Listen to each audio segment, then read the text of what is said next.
Setiap detik kita bernafas, tapi tak pernah sadar bahwa di balik nafas itu ada pintu menuju Allah. Nafas yang biasa kita hirup ternyata bisa menjadi jalan pulang menuju Sang Pencipta. Tapi pertanyaannya, sudahkah kita gunakan nafas ini untuk sesuatu yang lebih besar dari sekedar hidup? Inilah rahasia para sufi. Mereka tidak sekedar bernafas, mereka hidup dalam zikir. Mereka mengubah setiap tarikan dan hembusan menjadi bisikan cinta kepada Allah. Sederhana tapi dahsyat, diam tapi menembus langit. Dan kali ini kita akan belajar bersama tentang hal ini. Semoga pembahasan kita dapat membuat hidup lebih tenang, lebih sadar, dan lebih dekat dengan Allah sampai nafas terakhir kita. Mari kita mulai. Dalam dunia tasawuf, nafas bukan sekedar hembusan udara yang keluar masuk tubuh. Ia adalah gerbang rahasia yang menghubungkan makhluk dengan Sang Pencipta. Nafas adalah denyut kehidupan, tempat bersemayamnya rahasia rohani yang selama ini tersembunyi di balik rutinitas manusia. Para sufi sejak dahulu memahami bahwa setiap tarikan dan hembusan nafas menyimpan potensi besar untuk menyadarkan manusia akan kehadiran Allah dalam dirinya. Nafas bukan sekedar alat untuk bertahan hidup, tapi jembatan menuju makrifat. Banyak orang hidup bertahun-tahun, tapi tanpa pernah menyadari betapa agungnya nikmat nafas ini. Mereka menarik dan menghembuskannya berulang kali, tanpa sedikit pun terlintas bahwa di balik gerak nafas itu ada zikir yang tersembunyi. Dalam tradisi tasawuf, nafas disebut sebagai an-nafsur rahmani, yaitu nafas yang merupakan pancaran kasih sayang Allah kepada seluruh makhluk. Karena itu, mengaktifkan zikir nafas bukan hal asing bagi para pencari hakikat. Justru, di sanalah letak latihan paling mendasar sebelum masuk ke tahap-tahap rohani yang lebih tinggi. Zikir nafas bukanlah sekedar lafal yang dilisankan. Ia adalah zikir batin, zikir diam, zikir dalam kesunyian. Tapi zikir itu justru mengisi seluruh ruang diri, membawa kesadaran penuh bahwa setiap helaan nafas adalah seruan kepada Allah. Para wali Allah melatih diri bertahun-tahun untuk mengaktifkan zikir nafas, agar hidup mereka sepenuhnya bersandar pada kehadiran ilahi.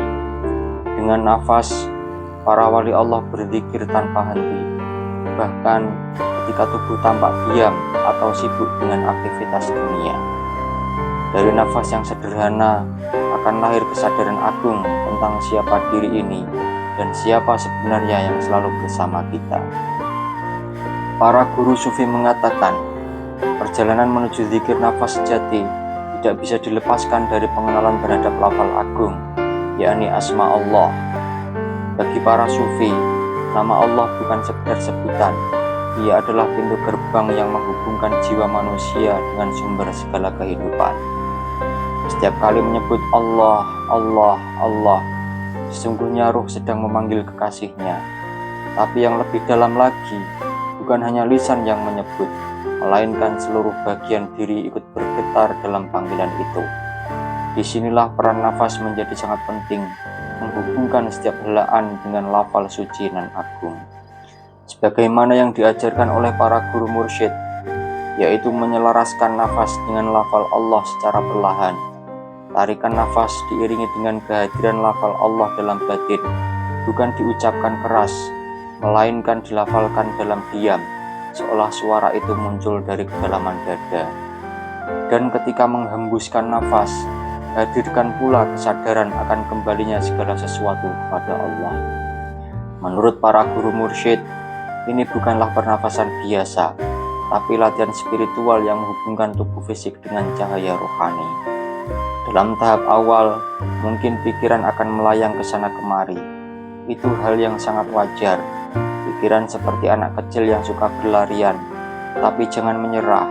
Latihan ini bukan tentang seberapa cepat kita bisa, melainkan tentang kesetiaan untuk terus kembali. Ya, ini bukan tentang seberapa cepat kita bisa, melainkan tentang kesetiaan untuk terus kembali. Setiap kali menyadari pikiran melayang, lafalkan kembali Allah, Allah, Allah dalam batin, lalu teruskan. Semakin sering dilakukan, semakin nafas kita menyatu dengan zikir. Itu seperti aliran air yang mengalir tanpa henti. Mengapa harus lafal Allah? Para guru sufi mengatakan bahwa itu karena asma Allah adalah nama tertinggi yang mencakup seluruh makna nama-nama lainnya. Siapa yang sudah menyatu dengan asma Allah ini dalam nafas, maka sebenarnya dia telah menyambungkan diri dengan segala sifat keindahan dan kesempurnaan Allah. Dalam kitab-kitab tasawuf dijelaskan, menyebut nama Allah ibarat menancapkan tiang di tengah samudera. Ia menjadi pusat tempat segala gelombang rohani.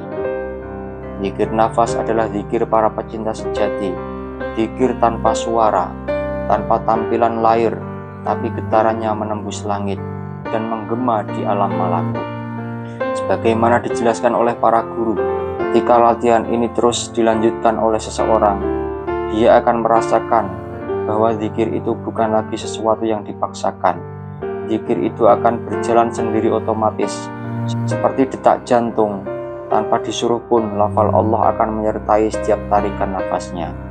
Inilah yang disebut oleh para sufi sebagai sirrun nafsi, atau rahasia nafas yang menyatu dengan Sang Maha Rahasia. Setelah nafas mulai terbiasa diiringi dengan lafal Allah, langkah berikutnya adalah menghadirkan kesadaran rohani di setiap helaannya.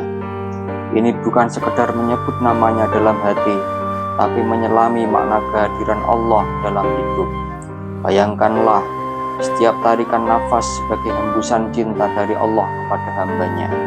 Sementara setiap hembusan nafas adalah pengembalian diri kepada sumber segala kehidupan. Para sufi menjadikan zikir nafas sebagai jalan hidup. Artinya, mereka menanamkan zikir ini sedalam-dalamnya, agar ia terus hidup sampai ajal menjemput. Nafas adalah teman paling setia yang menemani. Maka sangat wajar jika para pecinta Allah ingin agar temannya itu selalu membawa nama kekasihnya. Bayangkan betapa indahnya jika nafas terakhir kita nanti keluar dengan membawa lafal Allah dalam batin yang penuh kesadaran. Bukan sekedar mati, tapi pulang dengan membawa namanya dalam nafas terakhir yang penuh cinta. Para wali Allah sering berdoa, "Ya Allah, jangan biarkan aku mati kecuali dalam keadaan hati sedang menyebut namamu." Doa itu bukan sekedar permintaan, tapi cermin dari kebiasaan hidup mereka yang selalu menyatukan nafas dengan zikir. Karena kematian bukan sesuatu yang bisa dirancang, maka persiapannya pun bukan dilakukan ketika ajal sudah dekat, melainkan dilatih sejak nafas pertama kita mengenal makna kehidupan. Zikir nafas yang istiqomah adalah bekal agar ketika detik terakhir tiba, lidah mungkin keluh, mulut mungkin diam, tapi batin tetap menyebutnya dengan penuh cinta. Jika menghadapi detik-detik kematian, saat tubuh mulai melemah, saat suara mulai pelan, zikir nafas tetap hidup diam-diam dalam dada. Inilah yang disebut oleh para sufi sebagai maut fi dzikrillah, yaitu mati dalam keadaan berzikir pada Allah. Perjalanan rohani tidak dimulai dari langkah besar, tapi dari kesungguhan kecil yang dilakukan terus-menerus. Dan jika kita berusaha menjaga zikir nafas, maka Allah akan menjaga kita di dunia, di alam kubur, hingga kelak ketika kita berdiri di hadapannya. Semoga kita semua diberikan kekuatan, kesabaran, dan cinta untuk terus melangkah, hingga nafas terakhir kita nanti adalah bisikan rindu kepada Sang Pemilik segala nafas, yaitu Allah Subhanahu wa Ta'ala. Amin ya Rabbal Alamin. Wallahu a'lamu bishawab.